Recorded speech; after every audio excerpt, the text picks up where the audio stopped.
नमस्कार दर्शक बंधु स्वागत करुच्ची आउ एक नुआ वीडियो को।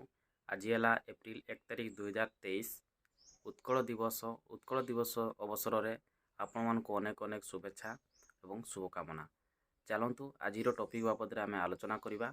उत्कल दिवस रे ओडिशा सरकार घोषणा करिसेंती जे चाषी भाई मानक पई एक खुशी खबर, आपण माने पाई परिबे कालिया योजनार किस्ती पैसा। चलतु पूरा वीडियो कम्प्लीटली वीडियो रे मु आपन मान को जणेबी केमिति पाइबे कालिया योजना। आज मिलिबो कालिया किस्ती। राज्यर 53 लाख रु अधिक चाषी को कालिया किस्ती अर्थ बंटन करिवे राज्य सरकार। 2018 डिसेंबर मास राज्यर चाषी मान कल्याण पई मुख्यमंत्री कालिया योजना आरंभ करथिले। एही योजना रे प्रति वर्ष हिताधिकारी को दुईटी पर्याय रे 4000 टंका लेखाए सहायता प्रदान करा जाउछि। राज्यर 14 लाख भूमिहीन कृषि श्रमिक और 53 लाख चाषी को आर्थिक सहायता प्रदान पई ए योजनाटी रही। कालिया योजना रे सीधा सड़क हिताधिकारी बैंक खाता रे जमा करा जाउछि। एथिले आजिकार छोटिया इन्फॉर्मेशन वीडियो। जदि वीडियोटी आपको भल लागिबो ताले एही वीडियो को शेयर करिवे एवं चैनल को नुआ आछंती सब्सक्राइब करी बेल आइकन को प्रेस करिवे, जहा फल कि एबडी इंटरेस्टिंग वीडियो जेतेबेले मु अपलोड करबी तार नोटिफिकेशन आपन पाई पाइबे।